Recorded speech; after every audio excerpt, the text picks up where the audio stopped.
The Buffalo Bills made a massive addition to the offensive line, plus more from the opening of the legal tampering period today on Locked On Bills.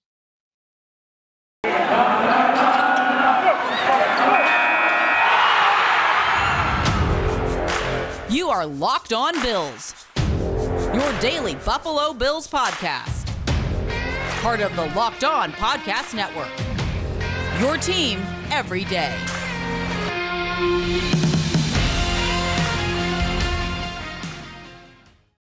What's up, Bills Mafia? It's Joe Marino from the Draft Network, and I'm your host of Locked On Bills.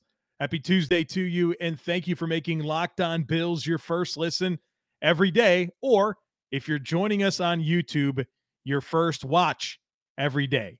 And yes, I said happy Tuesday because this will serve as the Tuesday podcast.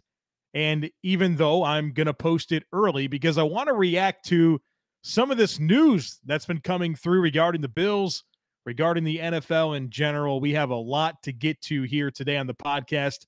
All of the conversation today will include everything that's happened up until 4:30 p.m. Eastern time on Monday. And so that was my cutoff for today.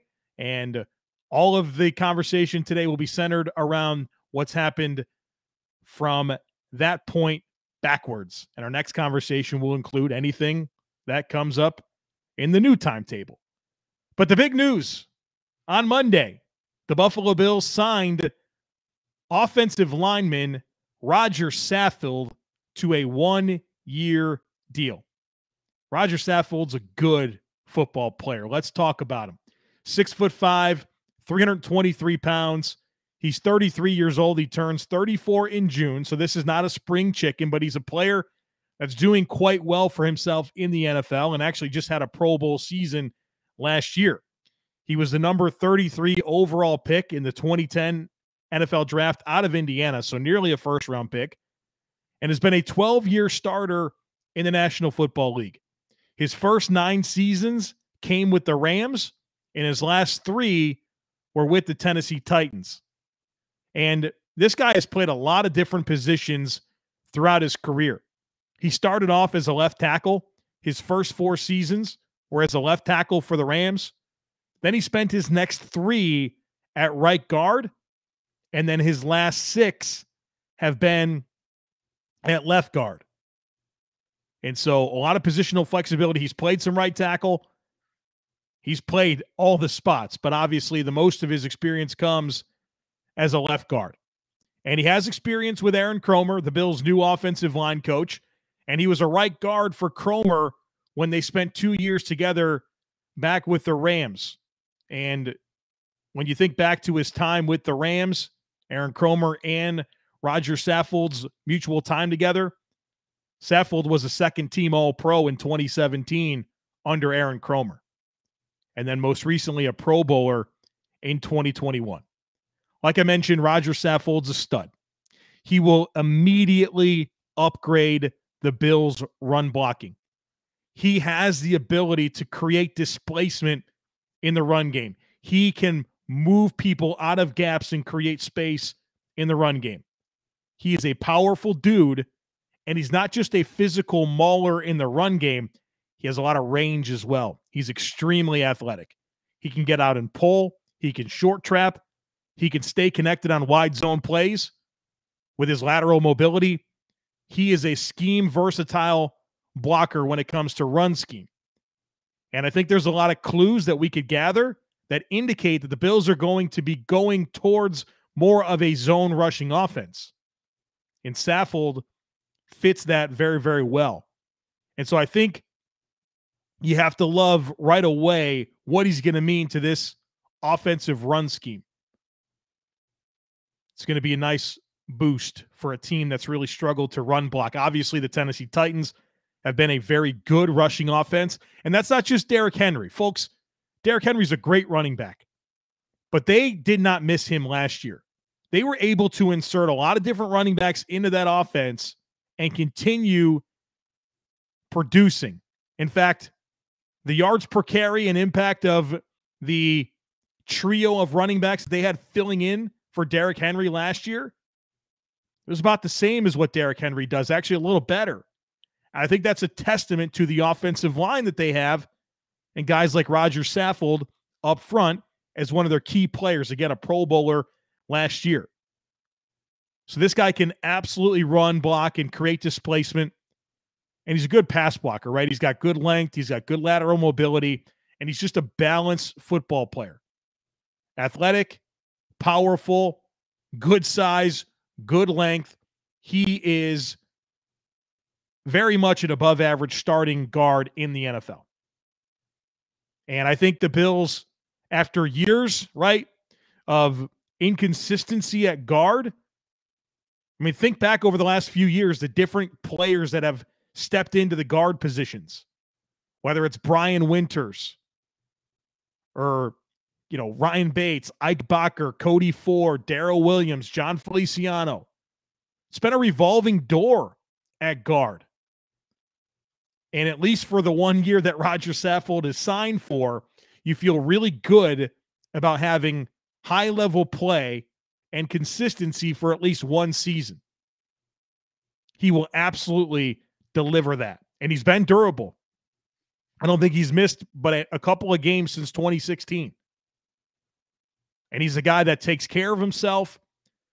And he's a workout guy, loves putting in the time, loves preparing for football.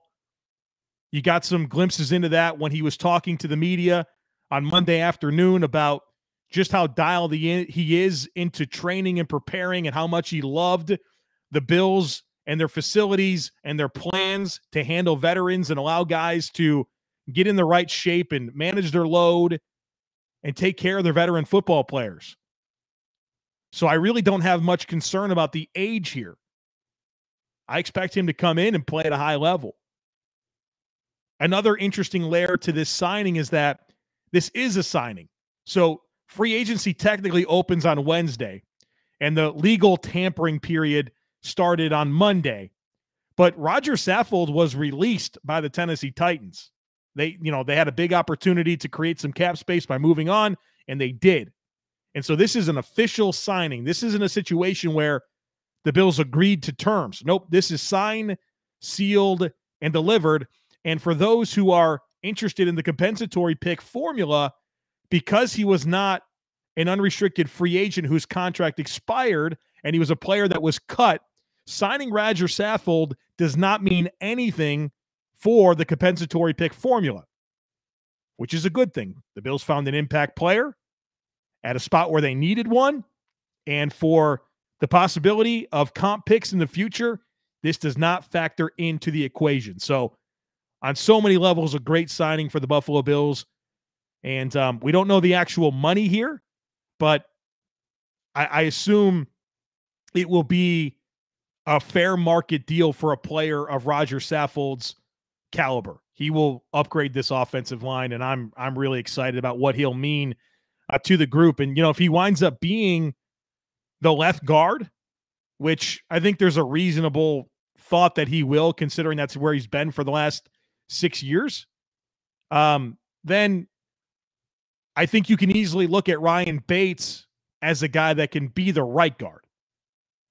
And so otherwise, if you feel like you want to put Saffold at right guard and keep Bates at left guard, what a benefit that's going to be for Spencer Brown at right tackle to play next to a guy like Rodger Saffold. So a lot of just good all around here when it comes to adding Saffold to this Bills offensive line. It's that time of year again as college basketball's tournament is finally upon us. From all the latest odds, contests, and player props, BetOnline.net is the #1 source for all of your sports betting needs and info. BetOnline remains the best spot for all of your sports scores, podcasts, and news this season, and it's not just basketball. BetOnline is your continued source for all your sports betting and wagering information needs, including live betting and your favorite Vegas casino games. So head to the website today or use your mobile device to learn more about the trends and the action, because BetOnline is where the game starts.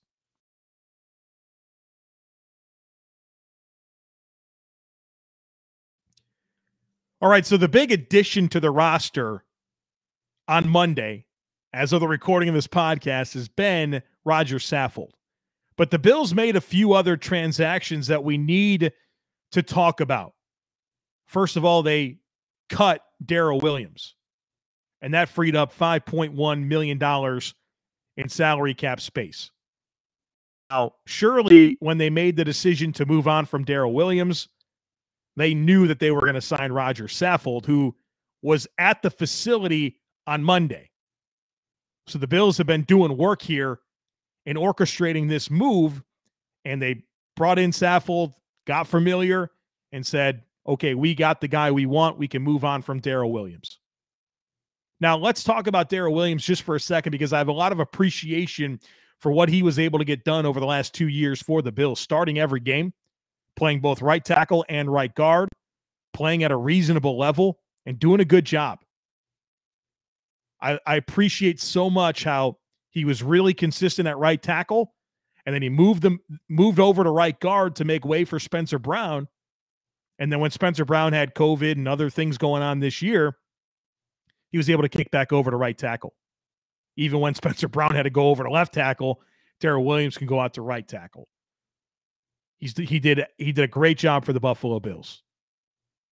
But I think what this comes down to is an upgrade, first of all, right? Rodger Saffold has been a consistent offensive lineman in this league for a long time at guard, where Darrell Williams, that was always still a new thing for him. The other thing here is athleticism. Darrell Williams is a very below average athlete for an NFL offensive lineman.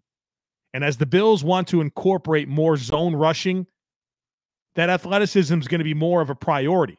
Now, to Darrell Williams' credit, he's very smart with his angles and just technique to overcome a severe lack of athleticism. But that was always going to be a limiting factor as the Bills look to evolve their scheme. And so the Bills move on from Darrell Williams, free up over $5 million, replace him with Rodger Saffold. Again, a lot of appreciation for Darrell Williams, but this was a very logical point in time to move on, both from a salary cap perspective, from an upgrade perspective, and from a scheme evolution perspective. The other thing, or well, not the only other thing, but the next thing that we'll talk about that the Bills did on Monday was extend the contract of center Mitch Morse. And you guys know I've been talking about this for months. I was hopeful that it would happen, and it did. And so Mitch Morse is now signed through 2024.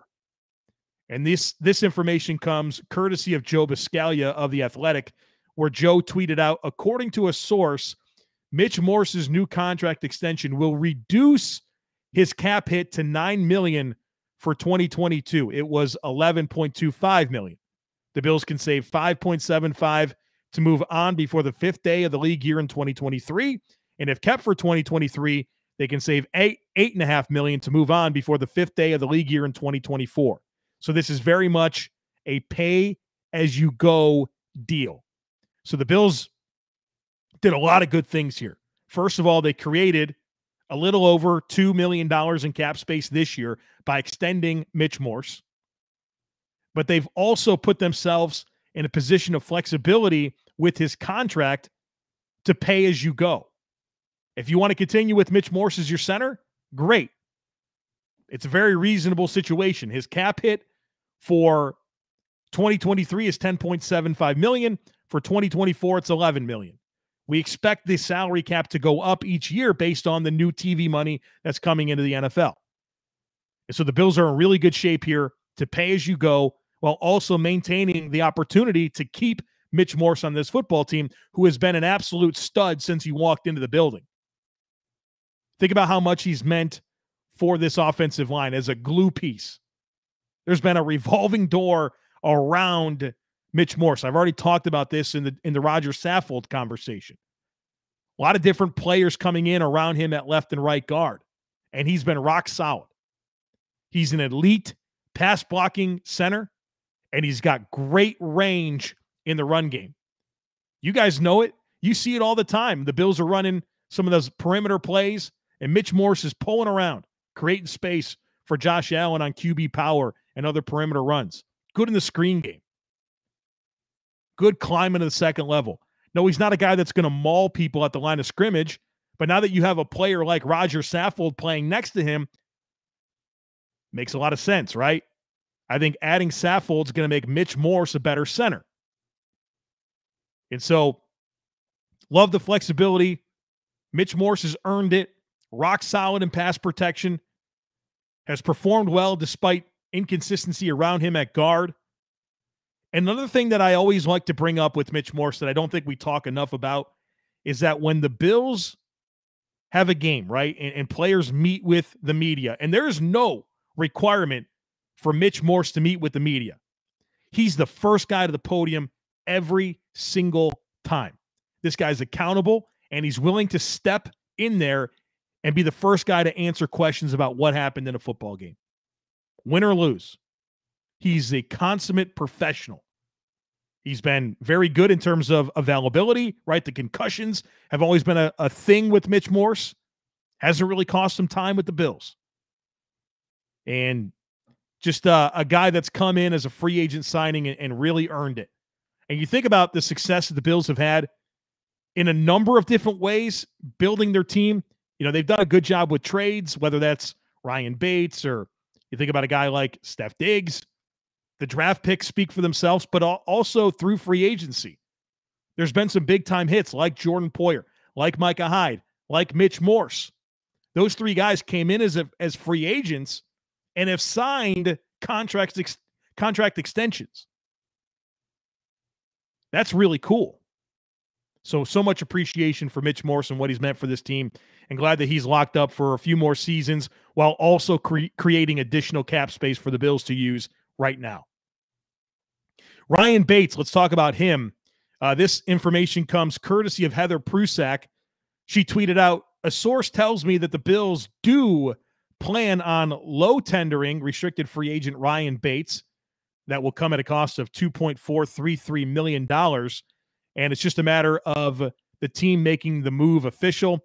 When it happens, the Bills can match any offer sheet Bates gets from another team. And then it's important to keep in mind that because it's the low tender, that the Bills will not receive any compensation if he goes to another team. So the Bills can match any contract offer that Bates gets and retain him. But if some team really wants Ryan Bates and signs him to some type of massive deal that the Bills can't match, he will leave and the Bills will receive no compensation. So I think there's a really good chance that Ryan Bates is back at $2.43 million. I think there might be a case to be made that you could sign him to maybe a 2-year deal, a 2-year, $6 million or something like that, and get ahead of all the possibilities with the restricted free agency. But again, I think this is a good signal that he'll be back in the fray, and I think he's in line for a starting job. Obviously, Rodger Saffold has one spot locked up. Mitch Morse is going to be the starting center. Brown and Dawkins are your starting tackles. And so you have one guard spot left to be filled. And Ryan Bates is a contender. Cody Ford is a contender, whether you like it or not. I know that he doesn't have a lot of fans. He's not really proven himself as a player in this league. He's had a lot of injuries. But I know that the organization remains high on Cody Ford, and he'll have an opportunity to compete for a starting job. And so whether it's Bates versus Ford plus, a draft pick or another free agent addition, I'm glad that Bates is back, and I think he's probably the leader in the clubhouse to start again. And one of the things that I've talked about with Ryan Bates and why I think he was able to step in and play at a high level, but also you saw Dawkins play at a high level, you saw Mitch Morse play at a high level when Ryan Bates stepped in there, is because Bates has been trained as a center. And we know that the center is the quarterback of the offensive line. They're responsible for the line calls. They're smart players.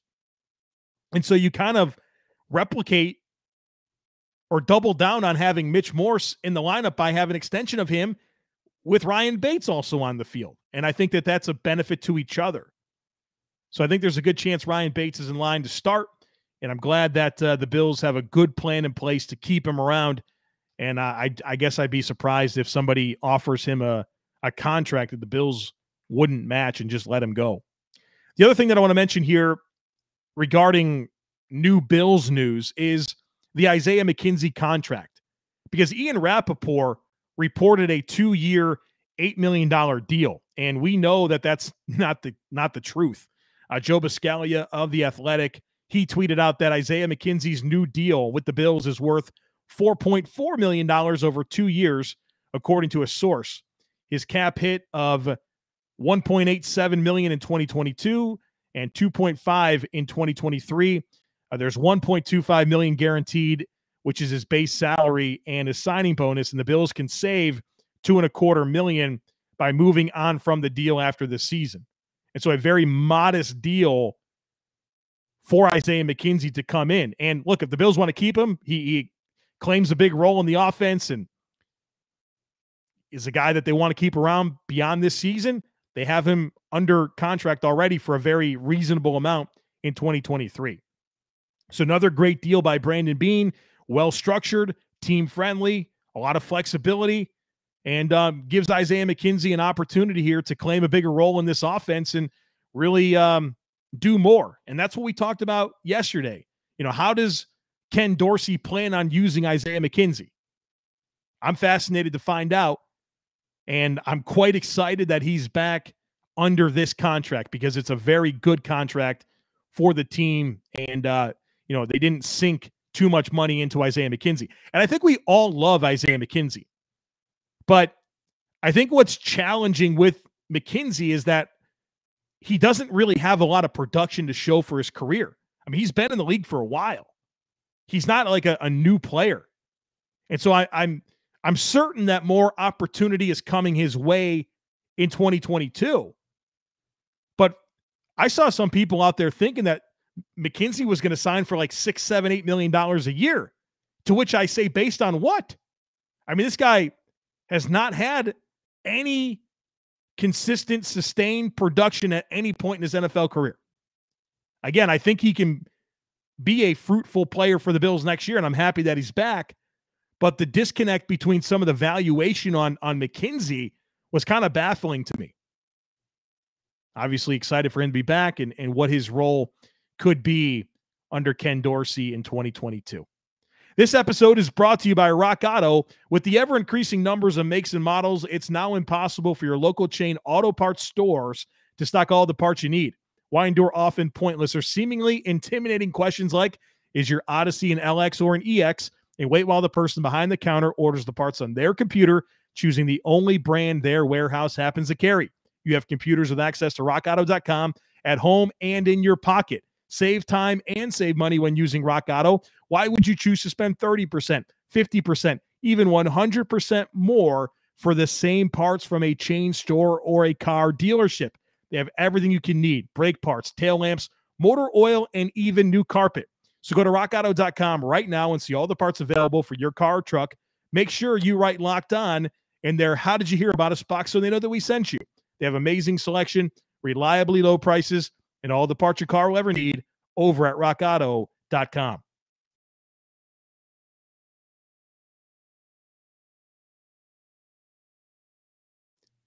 To close things out today, I want to reflect on some of the rumors that are out there, some of the Bills players that have signed with other teams, a quick look at the AFC East, and just some overall thoughts on what's happened so far as the legal tampering period has opened. So the big rumor right now is that the Bills are interested in signing former Cleveland Browns wide receiver Jarvis Landry. I mean, Ben Albright said it, Armando Salguero, I'm pretty sure Jeremy Fowler, a lot of different NFL insiders were pinning Landry to the Bills. Oh, I have some thoughts on that. I'm first of all pretty lukewarm on it.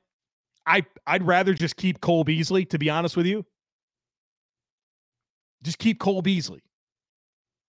You're probably looking at more than the $6 million that you're going to pay Cole Beasley next year to bring in Jarvis Landry. Now, Jarvis Landry is a younger player, but he's a less athletic player. He blocks. He doesn't really give you vertical receiving skills. He's decent after the catch. He's physical. But there's some dynamic components to Jarvis Landry that are just kind of missing. I know he's been a productive player. High volume reception guy. can step in at the slot, has really good hands. I think I'd rather just keep Cole Beasley, to be completely honest with you. So we'll see how that evolves. We'll keep our eye on it. There's a lot of good that can come with Jarvis Landry. I'd rather just keep Cole Beasley. Mitch Trubisky, now a member of the Pittsburgh Steelers. That'll be weird, right? I think we're all rooting for Mitch, aren't we? I think so. I didn't see the money on this deal. I don't think that's come out as of the recording of this podcast. But he certainly goes there with a clear opportunity to start. You know, Mason Rudolph's on the roster. They signed him to a 1-year, $5 million deal, but I expect Trubisky got a lot more than that. And, you know, they've got some good things in place there from an offensive skill player perspective. You know, Najee Harris and Pat Freiermuth, draft picks from last year at running back and tight end. Deontay Johnson's there. So they have some pieces in place. Matt Canada is kind of a weird offensive coordinator, a pop gun type offense. Maybe that'll be good for Trubisky. Obviously, they're good on defense. So it's a decent spot for Mitch to go and showcase that he is a starting caliber quarterback in the NFL. Now, as I watched the first wave of signings unfold, my eyes kept popping at some of the money that these players are getting. Christian Kirk, 4 years, $84 million by the Jaguars. Christian Kirk, he's had 4 100-yard games in his career. In a high-volume passing offense. They're paying this guy like he's Tyreek Hill. Blew my mind. Will Dissly signed back with the Seattle Seahawks, 3 years, $24 million. $8 million per year for a tight end, too. How about this one? Foye Alakun, linebacker from the Atlanta Falcons. Jaguars signed him to a 3-year, $45 million deal with $28 million guaranteed. He's had like 1 year of production. Young player. He's explosive athletically. Interesting, but my goodness, that's a big payday for that guy. It was a good reminder about the importance of drafting, developing, and re-signing your own players. Because when you do that, you can sign Matt Milano for a 4-year, $41.5 million deal with $23.5 million guaranteed. When you have to start signing free agents, then you do what the Jags did with Foye Olakun and sign him to a 3-year, $45 million deal with $28 million guaranteed. I know that we're all craving new players to come and help this football team. But some of these teams, quite honestly, are suckers out there, what they're paying these players.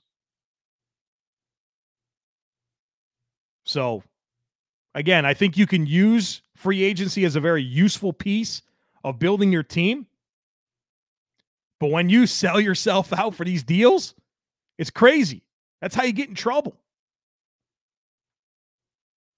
I like that the Bills are a team that prioritizes drafting, developing, and re-signing their own players, because that's how smart football teams stay competitive for a long time. Real quick, around the AFC East, again, information current as of 4:30 p.m. Eastern time on Monday. The Patriots have not done anything. The Miami Dolphins, who entered free agency with the most salary cap space in the NFL, they re-signed defensive end Emmanuel Ogbah for a 4-year, $65 million deal. I think that's a good contract for him. There was some speculation that he could challenge for $20 million a season. They brought him back for 4 years, $65, and Ogbah's been a good player for them over the last 2 seasons. They also signed running back Chase Edmonds from the Arizona Cardinals, 2 years, $12.6 million on that contract. And, you know, look, Miami's not been able to run the football for a long time. Part of that is, well, a lot of that is their offensive line. And they've been ineffective throwing the football in the past, but also, you know, they haven't had the talent at running back for a while. Chase Edmonds has been a good player. He's a good receiver. He's a good running back. He's had some injury concerns, but I think this is probably their most meaningful player at running back in some time. We know with Mike McDaniel coming over to be their head coach, they're going to want to run the football. And this is obviously a step in that direction and in having their lead back that they're going to want to lean on. Now, they got to do some work with this offensive line, and I'm sure they will. I'm sure those moves are coming. They have a lot of cap space left, but as of now, Agba and Edmonds for the Miami Dolphins. As for the New York Jets, they signed Laken Tomlinson, a guard from the San Francisco 49ers. Had a feeling he might be a target for the Dolphins. He goes to the Jets, which we have to keep in mind. The Dolphins and the Jets have a lot of carryover from that 49ers coaching staff, whether it's Robert Saleh and Matt LaFleur or Mike LaFleur, the offensive coordinator and with the Jets, or obviously Mike McDaniel coming to the Dolphins. A lot of similarity. They're going to be going after the same types of players. They got Laken Tomlinson, the guard, 3 years, $40 million. And then they also re-signed Braxton Berrios to a 2-year, $12 million deal. There were some rumors that he could get $9 million a season. Obviously, that didn't happen. Berrios came on for them late as a slot receiver and a return guy. So I think four pretty good moves for the AFC East rivals. Again, the Dolphins and Jets, both teams with a lot of assets in terms of cap space and draft capital. So it's unsurprising to see them make some strides here to build up their football teams. So that's it for today. I'm sure there's a lot of news that's coming. We'll react to it the next time we get together. But the big story, Rodger Saffold, a Buffalo Bill. The Bills cut Darrell Williams. They extend Mitch Morse. They tendered Ryan Bates. We got the contract details on Isaiah Mckenzie. They're rumored to be interested in Jarvis Landry. Mitch Trubisky to the Steelers. Teams are suckers in free agency, and the Dolphins and Jets made a couple of good moves, each to help their football teams. All right, folks, that's going to do it for us here today on the podcast. Would love it if you took a second to rate, review, share, and subscribe. If you're on YouTube, hit that like button and make sure that you are subscribed. Leave a comment. Let me know your thoughts on the Bills adding Rodger Saffold, and let's keep the conversation moving. Looking forward to the next time that we talk, because surely there's going to be a bunch of news for us to get to here as the NFL opens the legal tampering period, and the moves are coming in fast and furious. Have a great rest of your day, and I look forward to catching up with you again tomorrow.